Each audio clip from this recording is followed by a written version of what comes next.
It's a tale as old as time. The good-looking yet unpopular guy with a hot girlfriend fucks the ghost of another hot girl, which ends up killing everyone he knows. It's prom night, so dress to the nines, spike the punch, and hope your condom doesn't break. We watched Prom Night 3, The Last Kiss. We watched it so you don't have to, so you know what time it is. Horror, so bad it's scary. Splitting up is never okay. Plot, who needs it? Don't turn on the lights. Cars don't ever start, but that's alright. Running upstairs instead of out the door. Good acting, what do we need that for? Horrible horror, so bad it's scary. Enjoy the show, but not really.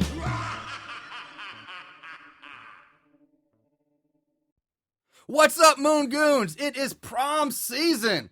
So, of course, we are taking on Prom Night 3, The Last Kiss here at Horrible Horror, the podcast where we watch the worst of the worst in horror movies. Movies so bad they're scary. I'm your host, Marshall Hampton. With me is my date to this year's prom, Mr. Aaron Southworth. Don't cry for me, Marshall Hampton.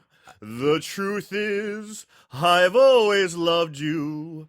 You've always podcast with me and had plenty of good old times. You're getting really I've weird. kept my promise. Don't keep your distance. I don't know. Wow. I don't know what that was. I don't know either, but I am that full of was it today. fun. I'm having a lot of energy. It's bright. It's beautiful. It's prom season. Marshall's my date. I am so excited. I can't even stop singing about it. We are dressed in nines. Aaron's wearing a beautiful white tux with black lapels. I am wearing a stunning sequined strapless dress with frills and everything. We are going out balls to the wall. He's showing some skin. Loving It's slutty yet classy at the same time. Yeah, but we'll see how that looks after 10 p.m. You're gonna be my 10 p.m. date. Yeah. So, like I said, we did Prom Night 3, the third installment of the Prom Night series, which started with the Jamie Lee Curtis classic Prom Night back in 1980. This movie was released on June 28th, 1990. I do believe it was a straight to VHS cassette. Yeah, we jumped movie. straight from Prom Night to Prom Night 2 to Prom Night 3. Prom Night 1 is actually pretty solid. I mean, it's Jamie Lee Curtis. We're not going to do that here. Yeah. Prom Night 2, it's okay, but this movie takes such a drastic different turn from the other two movies. Like, the first two went a more like a serious route, tried to be a Right. serious route. This movie just said, fuck that, we're doing something completely Let's have some different. fun. Let's And have then some fun. When they went back to 4, they changed it again to try to be serious, only this time there basically is no prom, and it's about a killer priest. It's really fucking weird.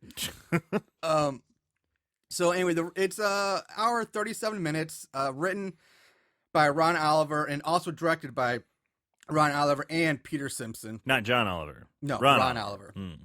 The cast is pretty decent. A lot of them went on to do a lot of other things after this movie. The main star, Tim Collin, plays Alex Gray. He has 43 credits to his name, mostly TV work, just almost all straight up TV. Then you had Dylan Neal, who plays Andrew, or as I refer to him as King Jock. He has 86 credits, and where he was in recently, he was in the 50 Shades of Grey movie and the hit show Arrow on the CW. Oh, okay. The other two people I'm going to bring up are Courtney Taylor, who plays Mary Lou Maloney, the main antagonist. She has 16 credits under her resume. And the only other thing that's even worth mentioning for her is she plays the character Harris in the really, really super shitty movie called Camp Blood. Oh, which okay. I'm trying to find to do this, but it's awful. And then the last person is Cynthia Preston, who plays Sarah. She has 80 credits to her name. She looked familiar to me. She looked familiar to me. She probably does look familiar. Again, she's 80 credits, a lot of stuff. Sure. She did do the Carrie remake back in 2013, I think it was. She was in the With remake. that girl from Kick-Ass? Yeah. Yeah. And here's our nerd fact. There's always a nerd relation. Geek. All right, here it is. What is it? She was the voice of Zelda in the 1989 cartoon series The Legend of Zelda. I watched that. Yeah. I used to watch that all the time. I'd come home from school in like the 5th grade, get a Capri Sun and a pack of Cheetos and watch Zelda and Super Mario Brothers. Yep, she was Zelda. So, Yeah, awesome. that's that. I will say, I'll probably say it again, but I think Cynthia Preston or Sarah was probably the best character in this movie. I thought she did a really good job for this. Felt something about her, and it was the Zelda connection. That's what it was. There you go. Deep in my heart, yeah. All right, so let's get dirty here. Let's Cracking it open. crack open the drinks. All right. There we go. So Today we are drinking Stiegel Radler. It's a nice, beautiful day outside, so we want something light and refreshing. Something over ice. Something that's a little alcoholic, but also gives you a little sweet grapefruit flavor. yeah, the first time I had this was actually at your bachelor party, and I drank like 4 of these things before we even left the hotel room. Well, the good thing is that they're low alcohol. They don't but have a they're high tasty. alcohol content, so But they you are can drink a tasty. couple of them and keep your wits about you. Which is something I didn't do last night. I got a little too drunk and a little too weird. So Thanks for sharing. So the movie opens in a cemetery during a dark, stormy night, and the camera zooms in on the grave marker of Mary Lou Maroney, who says died in 1957 at the age of 17. Now, really, you don't need to know much for this one, but Mary Lou Maloney this is like kind of a direct follow from number 2, whereas Prom Night 1 stands but on its own. It was like its own thing. And then Prom Night 2, so Prom Night 2 is where we meet the Mary Lou Maloney character for the first. She appears in number 2. And it just like this one, it's a split scene where 2 is like it takes half of it takes place in 1957, the other half is modern day. right. Anyway, so after we see the grave marker, we are taken into hell, which looks like an old high school from a Nightmare on Elm Street movie or a Dream or something. So I don't know much about the Prom Night. I don't know shit about it, Okay. honestly. So when I see this and there's like 1950s saxophone, like rock and roll kind of playing, Yeah. and they go down into hell and they just have a whole bunch of women in like bras and short skirts. Dude, it turned into a Robert Palmer music video. Right, kind of, but like with like a David Lynch twist. But you know? so, yeah, kids, I mean, ask your parents who Robert Palmer is, and probably David Lynch. David Probably Lynch. David Lynch Yeah. too. So yeah, we see all these girls. They're all dressed. They're all alike. matching with black bras and like short, like black miniskirts. Yeah, and like black stilettos. and thigh high, that black thigh highs with Yeah. garters, and they're basically all chained together and they're dancing kind of like really They're chained to the floor and like dancing, and like Rockettes, kind of like doing the can kind of kick kind of thing, but like real Yeah, it's like lazily. knee and they're kick, like, knee oh yeah, and like kick. they're dirty. They got like dirt and smeared on them and soot and stuff. Yeah, And there's one of them going, come on, and she's on her knees and she's filing away at the chains, trying to break the chains. yeah, they look like they're just been roofied Rockettes or something. Yeah. And so yeah, we see a girl who used the nail file to cut through her chains, and as soon as she cuts through the chains, the grave marker explodes. They go back to the tombstone and boosh, just blows up, and she starts laughing, cruises back to the high school, Yeah, and starts flying through the halls. And that's like the first, like when I saw this, I'm like, fuck yeah. This movie seems really weird. Yeah. I'm in. So yeah, we jump to the night janitor of the local high school, who's mopping the halls and drinking Jack Daniel from bottle, which he hides in the water of his mop bucket, which is hilarious. Any means necessary. At that point, I was like, if you're the only one there, why even hide it? Yeah, really. It's not like it's something you want to keep cold in the water. You're not really, but Yeah.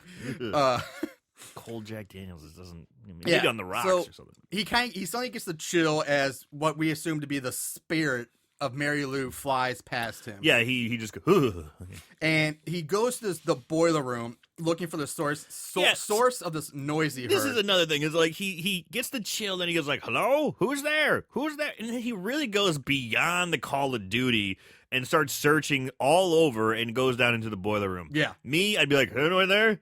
Fuck it, back to mopping and drinking Jack Daniels." Yeah, mopping and drinking. And so in the boiler room, he finds this old-fashioned jukebox in the middle of the room. It's all lit up. It's playing music. Beautiful jukebox. Yeah. Really pretty. And he approaches it for a closer look. And then we see standing behind him a woman in a prom dress, partially hidden in the shadows. She asks him to dance with her. And he spins around. He says something about his pacemaker. You almost caused sparks in my pacemaker. And she calls him Jackie Boy. And then he's Jackie like, Boy. no one's called me that in 30 years. not since this one girl. And then he figures out, like, it can't be you. You died. She steps out into the light. Yeah, and she steps from Shadow saying, now I'm gonna return the favor. And her face is messed up. It's like all burn scars or something. Like, you can tell she's all messed up. And Jack is the janitor thing. He backs up into the jukebox, which then electrocutes him. Instantly with pink electricity. Yeah, it's like purplish pink electricity. Just touching it. Just touching the jukebox causes him to become electrocuted. Yeah, and it electrocutes him so bad that it causes his pacemaker to explode out from his chest.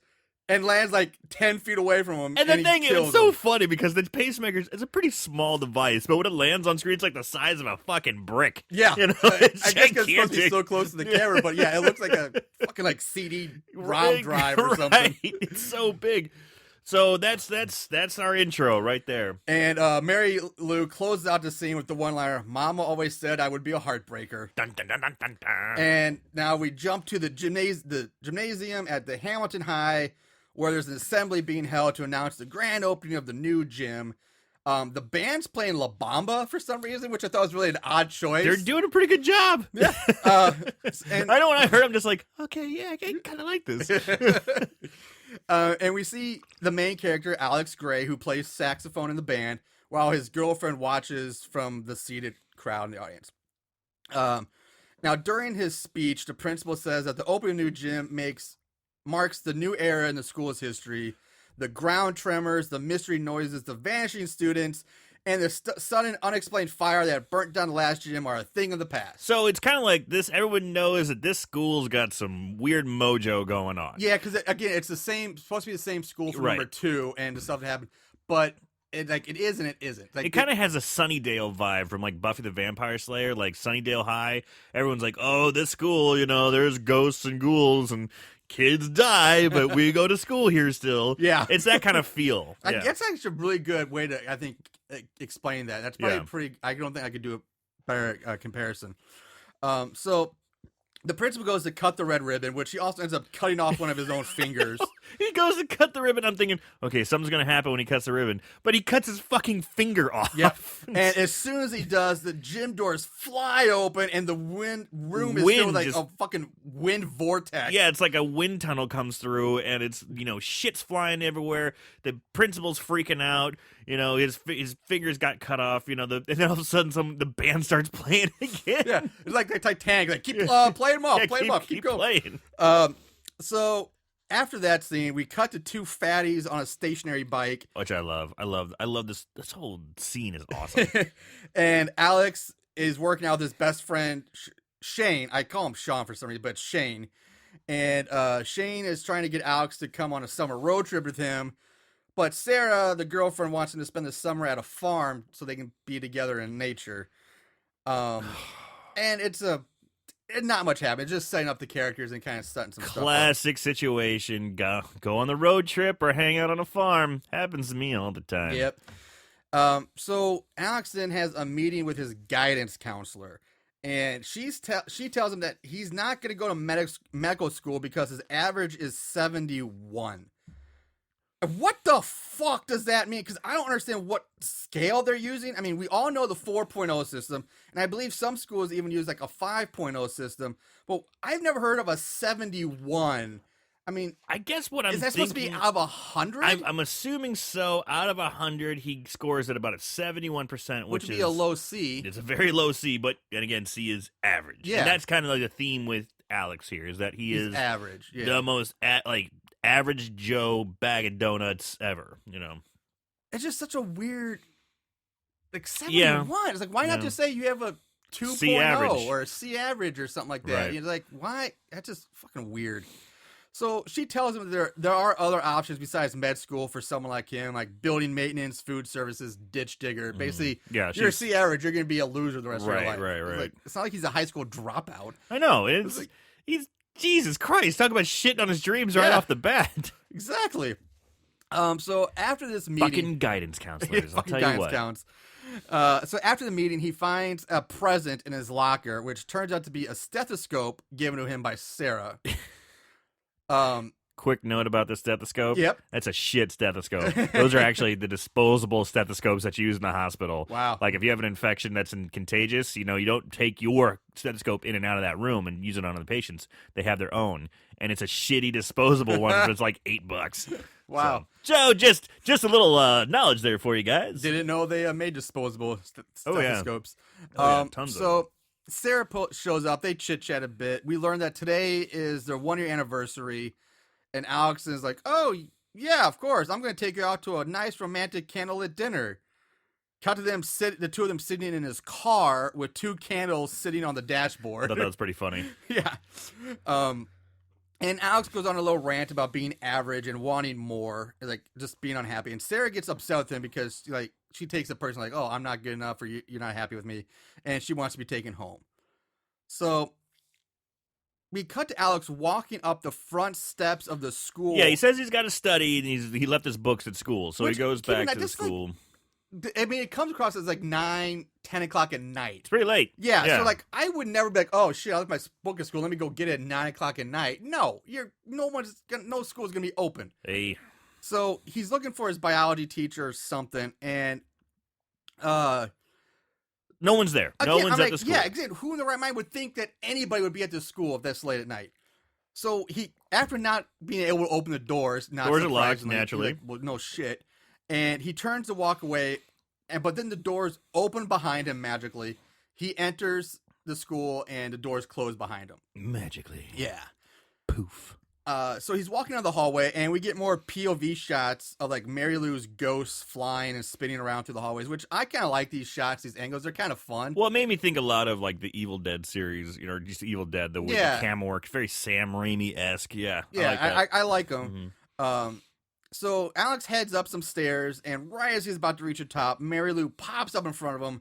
He stumbles back, falls down the stairs, and rips off an American flag. Yeah, he grabs the American flag's on the wall, and he is scrambling. He pulls it down. Yeah, and Mary Lou descends down the stairs towards Alex. Her fingernails grow into like Freddy claws. She's gonna fuck him up. Yeah, she stands over Alex, ready to kill him. But Alex rolls over to face her, and upon seeing Alex, she falls in love with him. Instantly. She also manages to make all of her burn scars disappear. Like all of her face, she's completely normal now. She's pretty. Mm-hmm. The two of them just start kissing, and they make out on top of the American flag as the Star-Spangled Banner plays as the national anthem plays. I fucking love it. And like the flag's laid out, they start making out on top of the flag. It's a really weird scene. Yes, it is.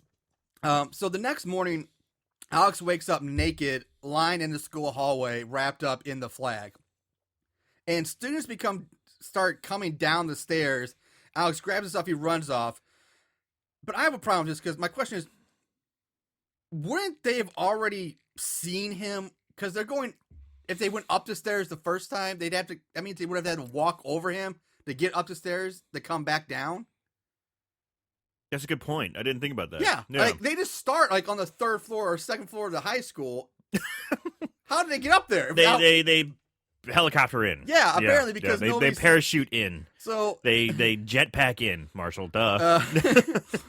So the next few scenes are comical, like comic relief. I'm running around wrapped in American flag. He runs around naked, trying to find a place to hide. After a quick scene in the bathroom, where this is where we first meet King Jock, and who basically likes to give himself finger guns in the mirror. Who doesn't? I'm finger gunning myself all the time. It sounds dirty. Yeah, it does. But I do like that so the jock's there, Andrew the jock. He's like, what are you doing here, man? Jeez, get your act together. And he goes, nice dress, fag. Yeah. It's like, you don't hear that very much anymore. No. You really don't hear that very much anymore. So when you hear it from the 80s movies, you just kind of go, aw. Back when you can call people fag. Yeah. So he get King Jock finger guns in the mirror, and then he leaves. And Alex is next seen using a payphone, but at first, because of the POV, it's the POV from the phone's perspective, and it makes it look like he has a payphone in his locker. And that's when it's a weird shot. It's because he's standing in front of a wall of lockers. There's students behind him going in and out of lockers, and we've already seen him in his locker earlier because it did the same POV shot when he got the present, the stethoscope gift, and now so it just looks like he has a payphone in his locker. Yeah, it's just weird. And he calls home to tell his parents that he's fine, but they just fucking yell at him. And the mom sounds like any adult from a Peanuts cartoon. And I don't know about you, but did the dad sound Japanese to you? He sounded like Japanese voiceover guy to me. You come on now. You bring home the car. Yeah, I mean, the phone conversation makes zero sense. Even disregarding the fact that we literally can't understand what the parents are saying, but just based on what Alex's responses are, his parents are freaking out and yelling, but Alex is like, not once he's like, hey, I'm just at school. I'm okay. He doesn't say I'm at school. He's like freaking out, like, oh, I got to use the car. I'll bring the car home later or something like that.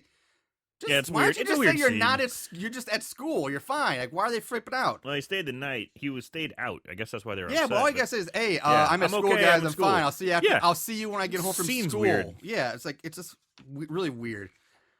So Sarah shows up with cookies for Alex, and because they're saying she doesn't get mad, she bakes. So they kiss and make up. I wish my wife did that. She just yells at me. And here we get the chess club announcement joke about the chess club. Meet has been meet has been canceled, so all chess club players report to the library and play with themselves. That's another joke. Yeah, so yeah, all the announcements throughout this movie are like gag announcements. They're all gag announcements. So it's Yeah. like this movie has this real lighthearted feel. Mm-hmm. In the library, Alex finds a newspaper article about the death of Mary Lou, along with her picture, and realizing that he's I like, just made out with a dead girl. Yeah, he gets a little spooked and he leaves. And we jump to the biology class where the teacher is handing out tests. The teacher also smacks Alex over the head with a stack of papers after Alex says, yeah, I'm up for the challenge, teacher. Or anything. Dick. Again, Yeah. 80s. The teacher just beats the student with it. All right, 80s. So the test begins, and almost immediately, Alex goes into like a daydream trance. And he's all alone in the classroom, and Mary Lou pops up, and they talk, and he snaps out of the daydream as the timer goes off, not having written a single word on the test. After another joke announcement is heard as the students are turning in their tests to leave. This one's about a clinic for facial hair removal that the female weightlifting team is required to go Mandatory. to. So at this point, we go to the football field after school where Alex is just getting his ass handed. You just see him just getting fucking mauled. You know, he's getting tackled left and right. He's a shitty player. Yeah. You know, the jock is like, you're always going to be second string. Yeah, King Jock's heckling him a lot. Yeah.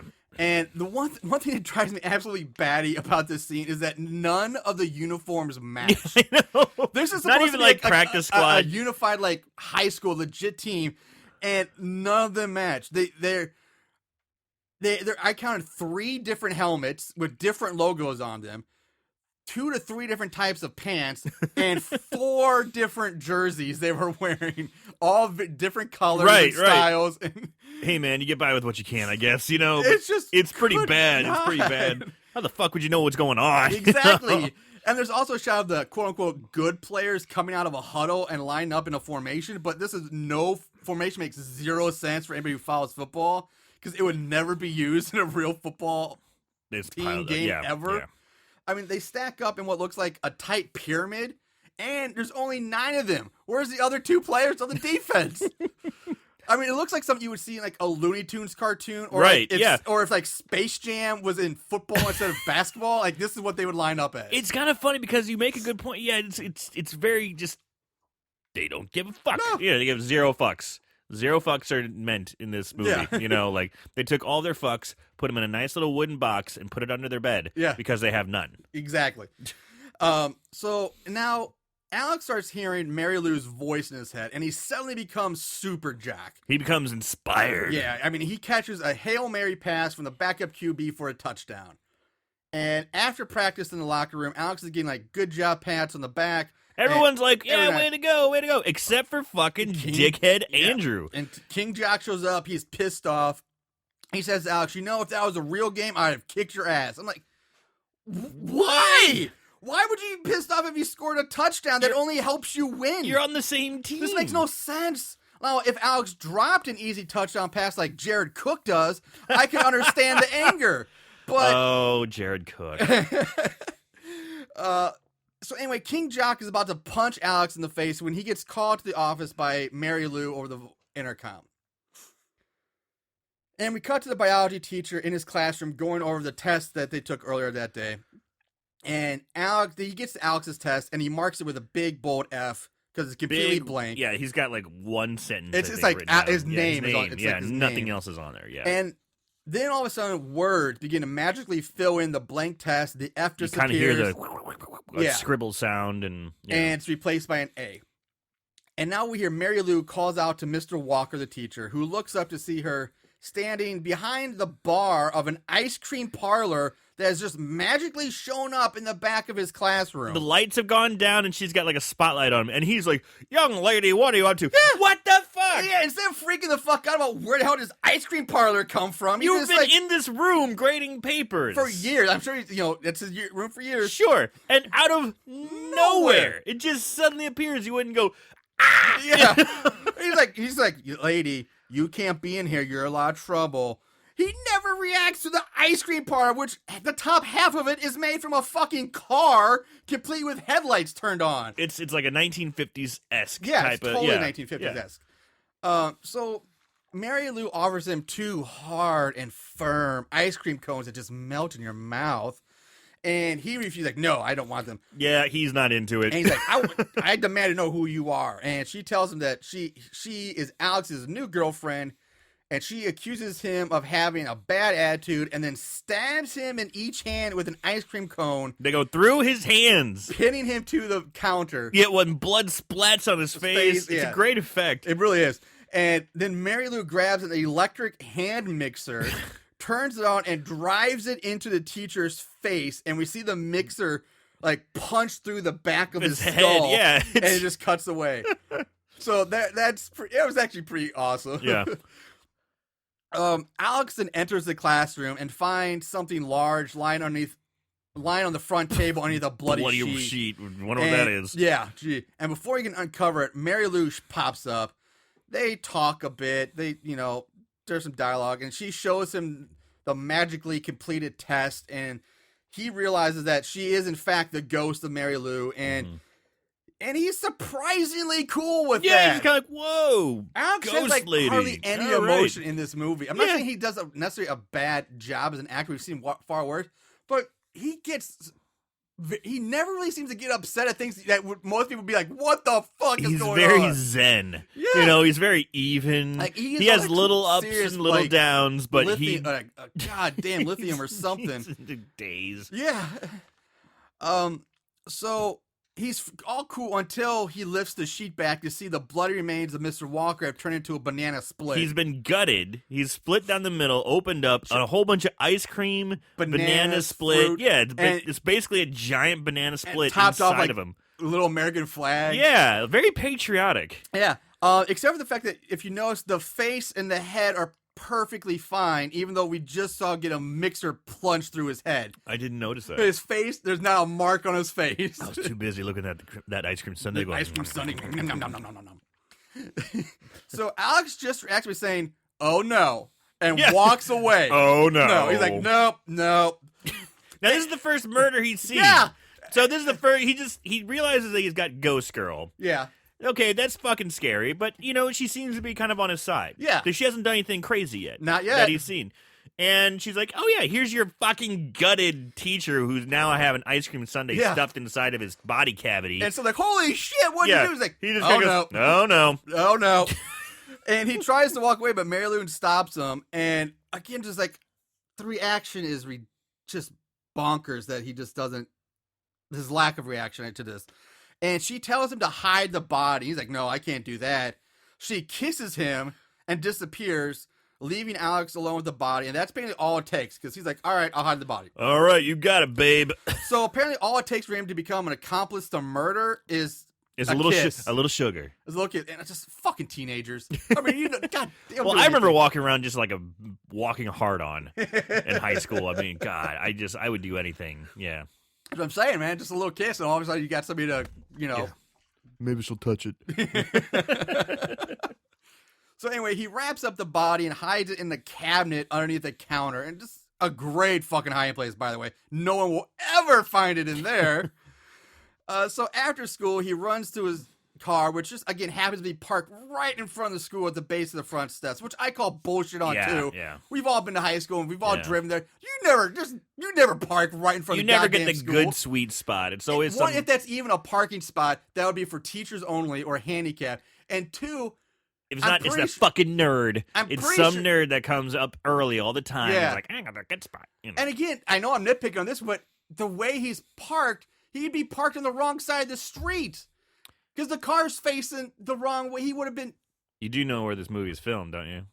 Canada. Yeah. Doesn't mean they still drive on the right side of the road up there. Oh, they do? Yeah, it's not England.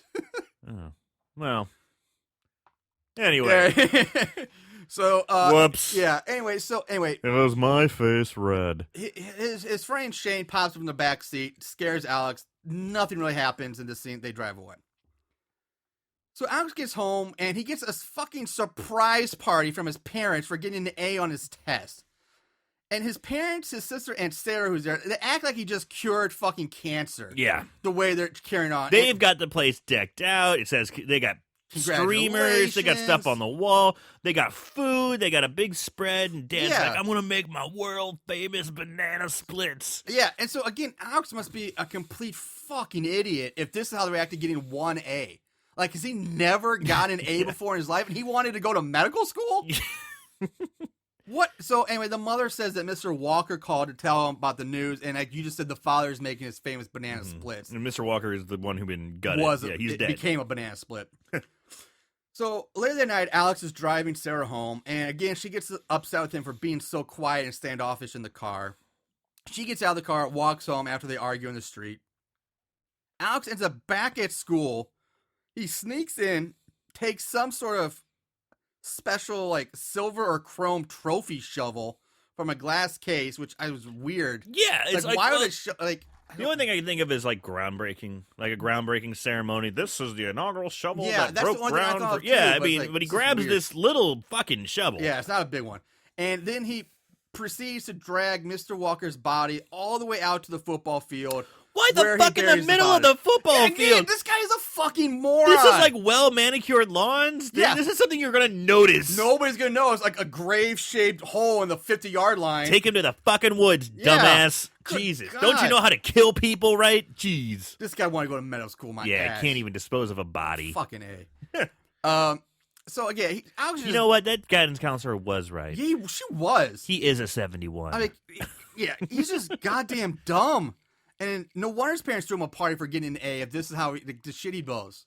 My God. So he spots Mary Lou dressed as a nurse, dancing for him in one of the school windows. And she's dancing, does like a strip tease. Doing a little strip tease. And while Alex continues to finish burying the body. It's kind of nice to watch. After he buries the body, he finds her in the nurse's room.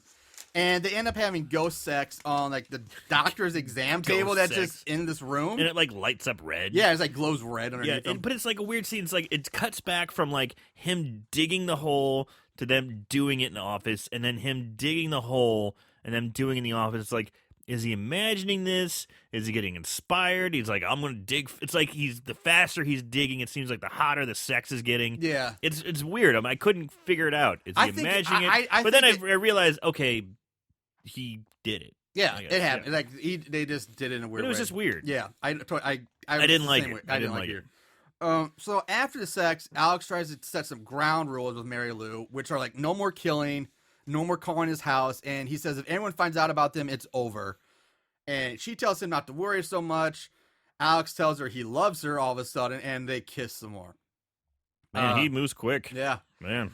We jump to some other day, and it's the middle of the school's football team playing on the field. And again, the football field has no lines on it. No lines. There's 4 tiny little bleachers and 2 benches. Fucking Canadians. I mean, exactly. It's like, take the time to put some basic football. There's no out of bounds lines. There's no even end zone markers. Was there a ref? There is no ref. There's a coach. There's a coach. I mean, they might as well be playing on like a grassy field, like a soccer field. But even a soccer field has lines. It's like schoolyard. It's like after school football with your friends in the yard. Yeah, but this is supposed to be 2 high schools competing against each other. So anyway, during the game, King Jock gets pulled in the middle of the game and replaced by Alex, who once again scores a touchdown on the same Hail Mary pass. And that's right after he notices fingers sticking out from the field, which he smashes and grinds back into the grass. Grinds them back into the grass. Now we cut to an Asian kid who's crying because he's not the top of the honor roll list. So there's some nice stereotypes for you. Little racist jab there. Little of racism in that one. And because the top of the spot now belongs to Alex. It's a nice little morsel of racism right there. It's a little pinch, just a little pinch. Yeah, just a pinch. So apparently this 1A took Alex from a 71 all the way to the top of the class. Yeah, he's 1A. He went from the 71 all the way to like valedictorian. He's top of the class. He's king shit now. So this enrages the guidance counselor. Like she is pissed the fuck off. She's like, that little fucker hacked the system. Yeah, so, she's automatically thinking he's cheating, something like that. So she storms out of her office to find Alex, but she's cut off by Mary walking down Lou. the hall. She's got a little body on her. Yeah, you know, I was seeing her. She's not a bad looking woman. I was like, all right, way to go, guidance counselor. Yeah, good for you. Yeah, someone's been. I never had a guidance counselor look like that. Someone's been doing squats. Yeah. But she's cut off and she's headed off by Mary Lou, and Mary Lou drags her, basically takes her to the home ec room and plops the guidance counselor into like a hair salon chair. And she's kind of got a Jersey girl, 57 yeah, like kind of attitude, you know. Like, hey, that ain't no manicure. You gotta get, I can't do it, but fuck. No, you can't. That was more like Puerto Rican. Yeah. Ooh, my puppy. No, fucking. So anyway, it's got like the bubble like hair dryer on top of it, and these metal clasps snap up and restrain the counselor to the chair as battery acid pours down on top of her from the hair dryer. She's just getting covered in this like purpley, and this thing looked brownish. I wouldn't know saying it before, but now it seems like this looked like it would belong perfectly in street trash. Yeah, it's kind like of this purple like melting effect. Yeah. So, so she's getting burned alive from this battery acid. She burns, she melts to death as Mary Lou just stands there and watches, like smacking her gum. Yep. Yeah. Alex is then summoned to the home ec room, and in the darkened classroom, Alex bumps into a few mannequins, and then the burnt, melted by the counselor falls on top of him. When he stands up, Mary Lou's behind him playing Susie Housekeeper. He shouts, like, I thought I said no more killing people. And she replies, well, she wasn't a person. She was just a guidance counselor. And then kicks her in the head, basically. They really don't like guidance counselors in this movie. Not at all. So Mary Lou then pushes Alex onto a table, mounts him, and they make out some more. Yeah, he's just easily influenced by female, charm. Yeah, it's like, he can't make any fucking decision or can't, she just murdered another fucking person. Yeah. Which now he has to take care of, and he's upset, but no, give it a little sugar, a little wiggle. Yep, and everything's fine. He's like, okay. So we're jumping ahead to Alex pulling up in his driveway, and his father's there waiting for him. And basically, hearing the news that Alex has now made the top of the honor roll, his family has bought him a brand new fucking Harley Davidson Fat Boy. God damn, these parents must have absolutely zero expectations for Alex. I mean, we go from a surprise party for getting A to a brand new Harley for getting honor roll. Jesus. Good God. What else is he going to get? Dad, I got laid. Here's a car. Here's a trip to Hawaii. Yeah. Here's the keys to the city or something. I don't fucking know. So, skipping ahead again, Alex is burying the guidance counselor in the football field. And he's patting down the newest grave, like, finishing up. And when King Jock shows up, wanting to know what Alex is doing. Again, middle of the fucking night. Yeah, We're talking. Why is he there? It's probably like 2 or 3 because that's a good time to go dispose of a body. I would say think. at least midnight. Sure. At least midnight. At least. Yeah. And so King Jock shows up. And he's just like, you're cutting into my football time, blah, blah, blah. What are you doing out here? Yeah. And there's only one star on this team. Yeah. And you better stay in your place. And then King Jock punches Alex, sending him to the ground. And in runs Mary Lou, dressed in full football gear, head to toe, pads. Again, and different uniform. Totally different uniform than any of the other ones. And she tells King Jock, like, go long or something like He that. thinks it's somebody else. And again, the Jock's like, yeah, fuck yeah, I'll play some catch. Play some football sure. right? I'm here in the middle of the night punching out the other guy on the team, who's also mysteriously here. Yeah. Someone shows up, full football gear. No one else is wearing football gear. Yeah, I'll go deep. Let's in a do weird it. uniform I've never seen before. The fuck is Yeah, so going he goes on? deep. Mary Lou throws a perfect spiral, and in mid-flight, the football morphs into a half football, half drill. Drill, like big giant drill. That hits King Jock right in the chest, killing him and pinning him up against the goalpost. Alex yells at her for killing again, and he tells her that the relationship is over. Mary Lou throws like a spectral temper tantrum. She stomps her feet. She's like, Alex! Alex! The wind Alex! starts picking up. Yeah, wind's blowing like a It blows him tornado. over. Yeah, and she disappears in this bright purple light and it just vanishes. And we jump to the sex ed class, where Alex and the rest of the class are watching a shitty, outdated sex ed film strip. And Mary Lou appears to Alex in the film strip, and he flips out, runs out of the room. Yeah. It's It's stupid. I do like that. I would want to watch more of that sex ed because it was the social disease. Social, yeah, it's not sex disease, STDs, or anything. Loose It's social disease. morals. Social disease. She died in 2 weeks Yeah, from social disease. Some pretty intense social disease. Yeah, it's like fucking Ebola or something. I don't even know if that kills you that fast. So outside, he's approached by 2 detectives who ask him questions about missing King Jock. And right when they pull up, it goes dun dun dun dun. You know, it's like Dragnet playing. Exactly. And they're classic detectives in the trench coats. And, Yeah. The London Fog coach or what. So after school, we see Bob's Sod Farm, which specializes in high school football fields, is seen driving towards the school. Uh-oh. So Alex is next seen laying on his bed, reading books about ghosts and sexual hauntings. And he hears Mary Lou calling out for him, and he rides off into the night on his Harley. He goes to the football field where he sees a football set up on a tee. And now, just like a Charlie Brown cartoon, he runs at it, ready to kick it. And however, instead of Lucy moving the ball, a zombie hand reaches up from the ground, Out of the ground, grabs his his ankles, ankle. trips him. And the bodies of Mr. Walker, the counselor, and King Jock all rise up from the graves. Zombie, crawling after all him. zombified, crawling after him. And they're just about to get to him when he's woken up in his bed by his younger sister, who tells him that he has a call from Shane. And we cut to the cops and ambulances at the football field, digging up the bodies and loading them up into the ambulances. And the 2 detectives are there. They're asking questions about all this stuff. It's got some humor, you know. I mean, it's kind of funny. Like the beat cops when interacting with the detective, it's pretty funny. Yeah. It's not bad. It's really not that bad. And Alex and Shane are sitting by a pool at Shane's house. And Alex has come clean to Shane about Mary Lou and apparently all the killings. And again, Shane's like, all right, dude, that's totally cool. Yeah, sure. No problem, man. Not a problem. I got your back. So you're banging a ghost, and you've helped an accessory to murdering Yeah, 3 people. murders, 3 nows, yeah. And you know, you're having trouble with your girl too. Yeah. So So Shane, so it's a regular Thursday night. yeah. Shane's like, well, you know what? We should just leave town tonight. We could be in Mexico before anyone even notices we're gone. Alex just passes out on the instantly passes out on the long furniture. Lightweight. And Shane goes to answer the doorbell. When he opens the door, he sees Leah, which is Alex's younger sister. And she's like, is Alex here? He's like, yeah, come on in. And inside, she takes off her coat, and she's wearing like this really nice purple dress, and she immediately starts flirting. Kind of like seducing. And trying to seduce Shane.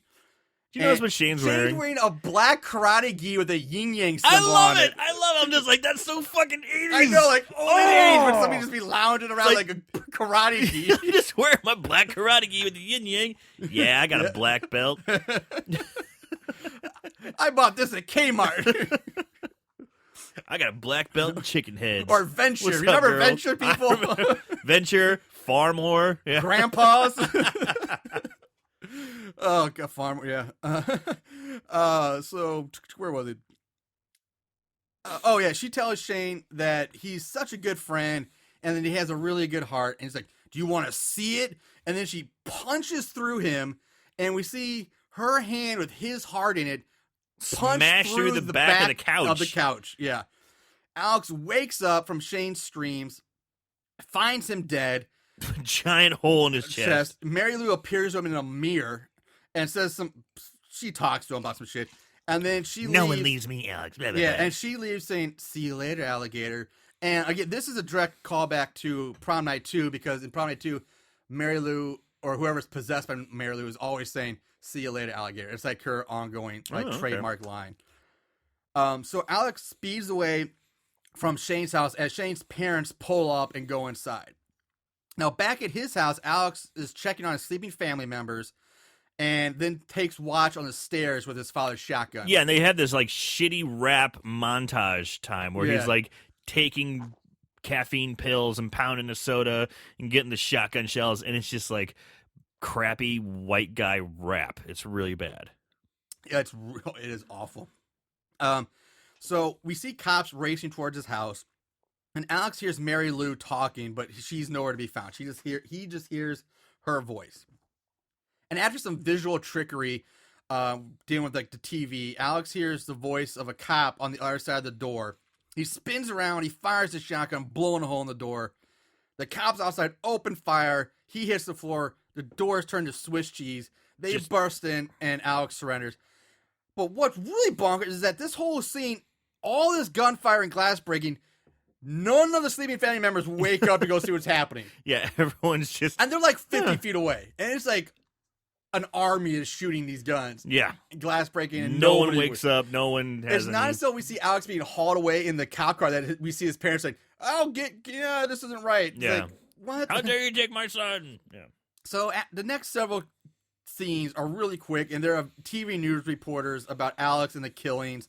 And so you get the idea this has been a couple days. Yeah, it had to be a couple days have passed by now. He's showing up for court, and yeah. Yeah, and they blame the killings on bad diet, rock music, and too many horror movies are what get blamed for Alex's behavior.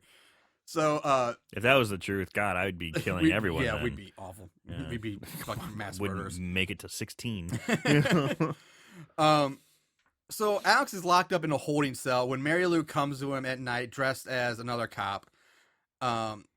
She just walks through the bars, and it's not a bad effect. No, it's really not. Yeah, especially for 90s, you know. Yeah, for 87, 90, whatever it was. Yeah.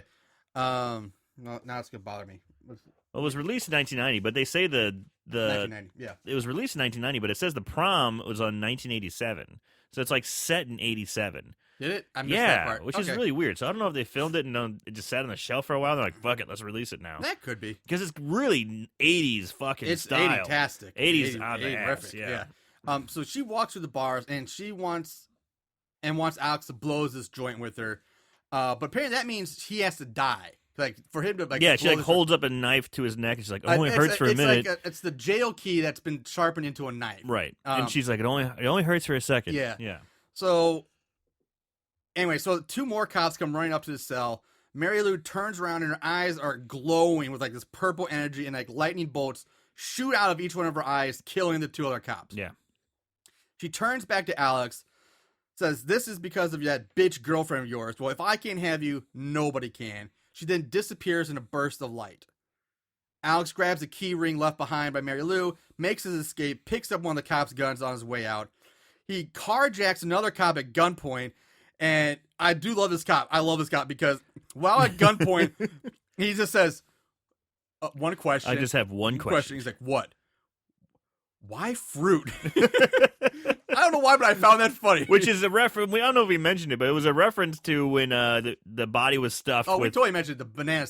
Well, we mentioned the banana split, but that scene when the cops talk with the detective, they have a talk about the fruit. You say bananas, strawberries, cherries, fruit. And I would like to say Mr. Walker literally had fruit on his belly. Oh man, there you go. Little throwback to After School Massacre. There, yeah. Little fruit on his belly.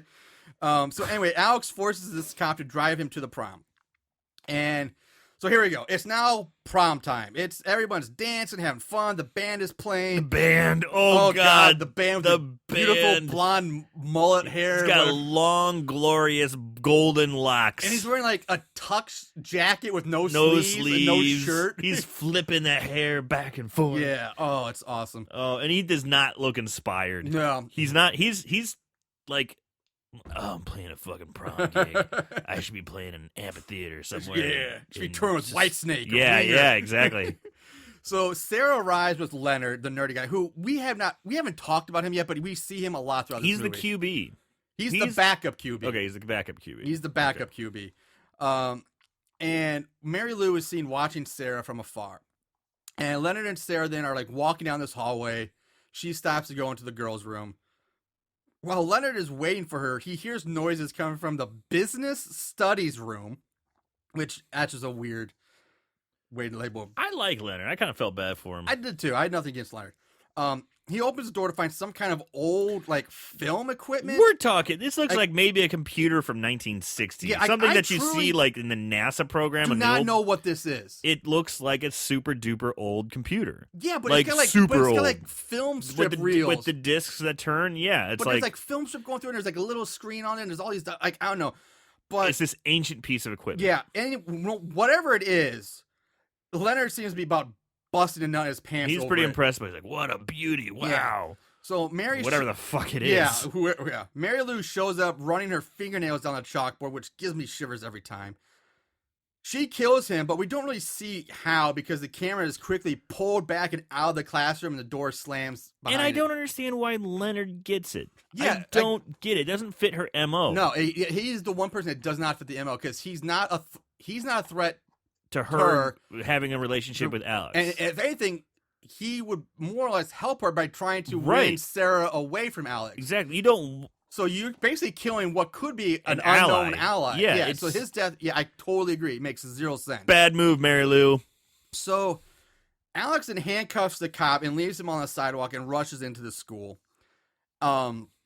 Sarah comes out of the bathroom. She's looking for Leonard. She enters the same classroom where he was killed. She sees the same machine and she walks towards it. Leonard's body falls from the ceiling, tangled up in like film Strips, yeah. and just hangs there in front of her. She screams, runs out. The door is blown off his hinges, and there standing in more purple light is Mary yeah. Lou. Mhm. Sarah runs off down the hallway. When she comes to a locked door, we get more of that flying, spinning camera action. They show like Mary Lou's spirit chasing Yeah. after Sarah. And I said it before, I like these because I just feel like you see, like, if you were to see it from the other way, you just like this banshee face, like hands up, and going, ah, like screaming and spinning. I don't know. I like the effect. Sarah breaks the glass with one of her shoes and crawls through to the other side. Alex walks into the prom, dead center of the gym floor, fires the gun up into the air, and is like, has anyone seen Sarah? And on cue, out she comes on She comes stage. out from behind the curtain yeah. on stage. She's on stage. With the band. Alex! And before she can get to him, the stage begins to break apart and rip apart from underneath, like hell ripping open. And Mary Lou pops up out of the ground Yeah. and grabs Sarah by the throat. Yep. And Alex is like, that's enough. No more killing. Take me. But you have to leave everyone else alone. So Mary Lou agrees Mary to Lou this is deal. the deal. She's like, Yeah. deal. Tosses Sarah aside. He tells Sarah he loves her, but kind of plays off like, I love you, Mary Lou. Because he's looking right he's at looking Sarah. at Sarah, but then glances back at Mary Lou and, to make her satisfied. Yeah. And he's like, all right, I'm ready to leave with you. She kisses him, and they descend They down start to the descending smoky pit. into the pit. Sarah grabs the gun and leaps into the pit after him right before it closes. She finds herself in the hell version of the high school again, where dead Shane comes up from behind her, and he tells her that Alex doesn't need her anymore. She shoots him a bunch of times, nothing happens. Shane takes the gun from He's her. like, hold on, look, and puts it in his mouth and shoots the back of his head out. Yeah. And he's fine. He's like, yeah, I'm fine. Yeah, he pulls a Kurt Cobain there and just Yeah. blah. And so then he holds the gun to her head, pulls the trigger, but luckily for Sarah, it's out of bullets. Out of bullets. It's empty.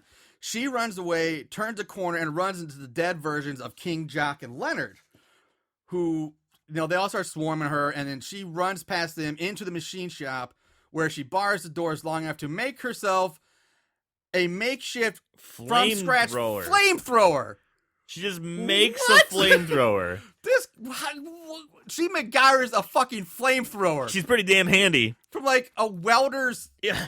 torch and piping or something. Who Where knows? did she get these materials? She just makes like a fucking badass flamethrower. In like less than 2 minutes. Well, like under pressure too. Uh-huh. Yeah. And then she uses it to roast the 3 zombies.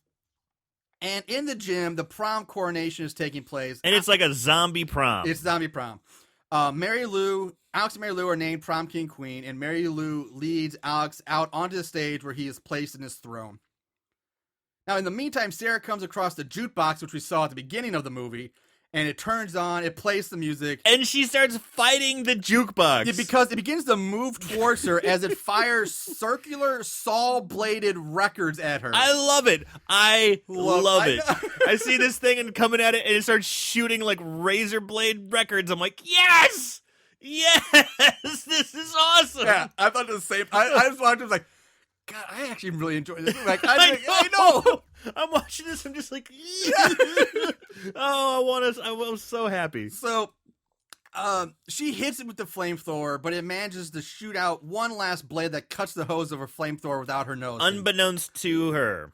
So in the gym, Alex is strapped into his throne, and Mary Lou begins to slowly lower this crown. She's going to put a crown on top of it that has a drill on the inside that will burrow into his skull and mix his brains into pudding. Yep. You know, it's pretty cool. It's really weird. The zombie crowd just sitting there clapping. It's like a weird golf. Yeah, it's like a really zombified golf clap. Yeah, it's even slower than that. Yeah, it's slower than that, and it's like it seemed like they tried to have a rhythm, but it's always falling off rhythm. It's really clumsy. And Sarah bursts in. Alex gives a really lame and tame reaction to seeing her. Instead of like, "Holy shit, Sarah, what are you doing?" He's like, "Sarah, like, Sarah, what are you doing? What are you doing?" Jeez. And so trying to save the world, and you're messing it up. So Mary Lou says, "Your girlfriend looks mad, Alex," and Sarah says, "Call back. I don't get mad. I bake," and then pulls the trigger to the flamethrower, which would be a great line. Would be, but nothing happens because the no line gas. cut. So the zombie crowd moves in on Sarah, who manages to turn her flamethrower now into a bomb. Yeah. She converts it on the fly from flamethrower to bomb. Just like complete with that. Like a wick, like a long wick thing. And basically the bomb, it is. It's a welder's torch with like a long metal like hose attached to it that's used for a wick. Which is now sparking and burning down. She just instantly makes it. You could just substitute like the big black bowling ball. Yeah, exactly. And have the same effect. Mad props, I gotta say. Sarah is a genius. Yeah. So we cut to Mary Lou pulls Sarah up on stage from behind. Sarah drops the bomb. They're fighting, which rolls to Alex's feet. And Alex is like, Sarah! And trying to blow the wick out where he's strapped in. Mary Lou starts strangling Sarah, but Sarah gets a punch off, knocking away Mary Lou. She grabs the bomb, shoves Mary Lou into her throne, sticks the bomb down the front of Mary Lou's dress. In her cleavage. Yeah. And instead of grabbing the bomb and just simply tossing it away, which she clearly could have done, Mary Lou just sits there and screams until the bomb blows up, blowing her up in a ball of fire. Alex and Sarah run off. Shane comes out of a locker and attacks Didn't he just Sarah. get toasted? Yeah, exactly. Yeah. But nope. Nope, he's fine now. He attacks Sarah. Alex chops him in the back with a fire axe, and the two of them run off down the hallway. And again, they get back to the machine shop again, where they hotwire like this old 50s car. The zombies are surrounding. They're all closing in on And them. Mary Lou pops up in front of them. She's burnt now. She's all burnt and bloody this time. And Alex puts the pedal to the metal and is like, I'm going to drive over Mary Lou. I'm going to drive through her. And right as the car hits Mary Lou and the car vanish in this purple light. And it reappears in a flash of thunder and light on the street. Kind of very similar, like Back to the Future. Yeah. It's very Back to the Future-esque. Not as good as effects, but yeah. Yeah, but it's the same thing. Sure. And he drives back, and he's back in reality. Yeah, Sarah and Alex, they kiss, they're shouting, we're home. And they drive off to find a payphone to call home and, and this leads them to an old-fashioned car-side, like, diner or car hop. And Alex gets out to use the payphone, which he notices only uses dimes instead of quarters. Weird. So, He's like, Sarah, do you have a dime? And he's leaning into the front, leaning through the car window, and suddenly like this demon arm rips through Sarah's chest, smashes through the back of the chair, through her chest, kills her, and then Mary Lou pops up from the backseat just laughing. Alex screams, and he starts running from person like, help, and like nobody even acknowledges. No one can hear him. No one can hear him. Nobody knows he's there. And the camera zooms out, and we see he's surrounded by cars from the 1950s cars. Everybody's dressed up. There's the girls waitresses on roller skates. He's stuck back in 57. So he's back in 57. The camera zooms out as he breaks down. He's yelling out, "You win!" He's laughing. He's kind of lost his mind. Yeah. Yeah. And the camera zooms out some more. roll credits. That is Prom Prom Night Night 3. 3, The Last Kiss. Again, before we move on, I want to say again, I really think Sarah was pretty awesome in this movie. I thought she was the best character and best actress. She's in probably this the best movie. actress. She was Yeah. definitely the best. So with that said, let's move on to our favorite kills. Don't act like you didn't love it. Favorite kill. All right. I like the kills in this movie. They're Yeah. they're pretty fun. They're pretty gruesome. They're unique. I mean, yeah. Yeah, definitely better than some of the ones you've had the last few weeks. Yeah. So what would be your what's your favorite for the week? I think my favorite kill has to be the ice cream cones through the hands. And then the mixer with through the the head. mixer through the head, just because ice cream cones through the hands. Yeah. That's pretty fucking funny. And like, I didn't delicious. expect it. Like, I saw her slam her hands down. I was like, and it doesn't show up. They just show this big blood splatter on his face. Yeah. He's going, and I'm like, she didn't stab his hands with those cones, did she? Did he? And then it pans down. I'm like, yes, she did. Yes, she Yeah, did. it's the cone and then the ice cream still on top of the Sitting cone. on top. Oh man, I was like, that's hilarious. And then shoves a hand mixer through his fucking face. Yeah. I loved it. I agree with you. That was my favorite kill too. Yeah, We didn't sweep on yeah. that. That was definitely by far the best I mean, but kill. the pacemaker kill wasn't bad. The other, The drill football was yeah, crazy. That was kind of weird. Yeah. But yeah, I mean, the kills were fun. Yeah, they were. It was a good time with this one. All right, so moving on to odds and ends. Not only did they watch these films, they researched them too. Ugh, what is wrong with these guys? Ratings: IMDb 4.4 out of 10. There is no official tomato score on the Rotten Tomatoes for this Okay. on the thermometer, but it has a 16% audience score. That's it? Low, yeah. Wow. And Amazon 3.4 out of 5. Huh. Plot keywords: prom, of course, sex with ghost, and for the second time, Canucksploitation. That's the second time. That's huh? the second time you've had that one now. I forget Huh. what movie we did first, where I first saw Canucksploitation, another Canadian movie, but yeah, those Canadians. Huh? yeah, Canucksploitation. Unfortunately, there's really not much trivia for this. Only thing I could find out is that Mary Lou Maloney is the only character to appear in more than one prom night film. She's in 2 and 3, and this was kind of crazy. The actor Brock Simpson is the only actor who appeared in all 4 prom night movies, but as different characters each time. Was he the janitor? No, in Prom Night 1, he's young Nick. He's one of the kids from the opening of the movie. In Prom Night 2, he plays Josh. Prom Night 3, he plays Larry, which, again, they're all minor roles. I don't remember who Larry is. Is he the cop? I think he might be the cop. The cop who gets handcuffed. He's like, why fruit? I think that's Larry. Maybe. Anyway, it could be. And then Prom Night 4, he plays Father Colin. So that guy's been in all 4 prom nights as a different character each Weird. time. That's really kind of, yeah. And sadly, though, I could not, no matter what I could do, find the budget for this movie. So there is no budget game this week. But But that's a bummer because Yeah. it's I would have guessed I already had a guess. Okay. Was 1.2 million. That was Not my a bad guess. guess. Not a bad guess. Now, I'm thinking that's probably what it was because I mean, honestly, the effects weren't bad. no, the effects for the time were pretty good. Yeah, I mean, they had a lot of. It was pretty well done. Yeah. It was a pretty well Especially done for movie. being like, from what I assume, I don't know if it's true or not, but from what I gathered, it was a straight to VHS video for Yeah. the late 80s. Yeah. It's pretty decent quality. Yeah, I mean, it's not bad at all. And yeah, I don't know what I have to convert it to Canadian dollars. Loons. Runes. All right, so we do have some 5-star reviews though. Oh, well, hey, that's for them. Is this your guilty pleasure? 5-star reviews. All right, from Ken Mackek. Mackek? I don't know. Macaque. Wife likes it. 5 stars. Hey!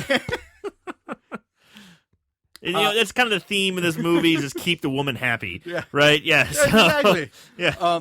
From Amanda. If you are a horror buff that loves all horror movies and not just the ones with the 05 special effects, you'll love this one. I did. The humor's a little dry, but I still loved it. 5 stars. Humor's dry. A little bit. And from Sexy Love. Ooh, let me hear what you got to say there. Sexy love. Let's make a little bit of love to my eardrums. Let's hear it, sexy love. Prom Night 3 is awesome as a hot, sexy cast, and the story is the same as Prom Night 2 with 6 exclamation marks. But no, it's not. It's not the same storyline. That's weird. Mary Lou is back in action, killing students and teachers again. All right. But this time she's in love with Zach Gillian. Put it on the I don't know glass. who Zach Gillian is, but she ended it with 7 exclamation points. Prom Night 3 is a 5-star movie. 5 stars. Isn't Zach Gillian the guy from Gremlins? I don't know. I'm pretty sure that's the guy. But oddly enough, he kind of looks like him. He Maybe kind of does. then. Billy from Gremlins. Okay, all right. I think that's him, if I'm not mistaken. It's not the same actor though. No, it's not. It's not the same actor, but they kind of look. They got a definite similar look. I typed in Zach Gillian to see if he would show up, and nothing popped up right away. I didn't do a deep search, but Yeah. I mean, nothing like IMDb. Zach Gillian popped up, so I don't know. Pretty sure it's Gremlins. It could be. Yeah. It could be. So that's it. We're moving on to final. It's not a lot of trivia, not a lot of Yeah, stuff. but there's man, not a whole yeah. lot on this movie because it is like it's a little hard to find. We didn't even say where we found it. We had to find it on YouTube. Like Yeah. that's the only place I could find it was YouTube. Couldn't find it anywhere else, but someone on YouTube's posted the whole movie, and God bless him, because I'm going to go ahead and say, so bad it's good. I really enjoyed the movie. I thought it was a lot of fun. It had good effects. It was tongue in cheek, but it was good. I liked it. I enjoyed it. Yeah, I totally agree with you. I thought like this movie was gonna be awful. Like, oh my god, Prime is gonna be so bad. Prom Night 3, really. And don't get me wrong, it is a bad movie, but it's bad in the best of ways. Like, Right. It's and they were campy with it. They were intentionally cheesy in some parts, but it was.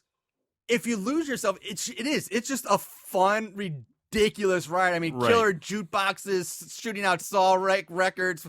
A girl makes a fucking flamethrower and a bomb out of the same goddamn thing. Stabbing people with ice cream cones. I mean, it is surprisingly just a fun little watch. Nice little nurse strip tease. Yeah, you it's get some- patriotic. It's got American flags You get everywhere. some good side boob and upper boob. Yeah, that's a nice side boob. I mean, the acting we've seen way worse. I think yeah. Alex could have been a lot better, but Sarah is awesome in this movie. Same thing. So bad it is good. We both recommend trying to track this down. Look it up on YouTube if you can. Yeah. It's a fun little watch. So that's gonna wrap us up for this week. Remember, check out our Facebook page. You can check out our website, horriblehorrorpodcast.com. We're also on Twitter at So Bad It's Scary. We're on what's the picture one? Oh, the little picture. Oh, yeah, the Instagram. The Instagram thing. The picture one. You know, that massive, successful Yeah, social that- media site? Yeah, that little one. That We're one. a Horrible Horror Podcast on that little gem. And you can download and listen to us at Podbean at horriblehorror.podbean.com. And, of course, subscribe, like to us, give us 5 stars if you're feeling generous on iTunes as well. All 100% free. We'll be back in another week with another probably shitty horror movie. In the meantime, Who knows? We might find another we might gem. like it too. Who knows? That does it for us. I'm Marshall Hampton. Stay classy, San Diego. Peace out, Moon Goons.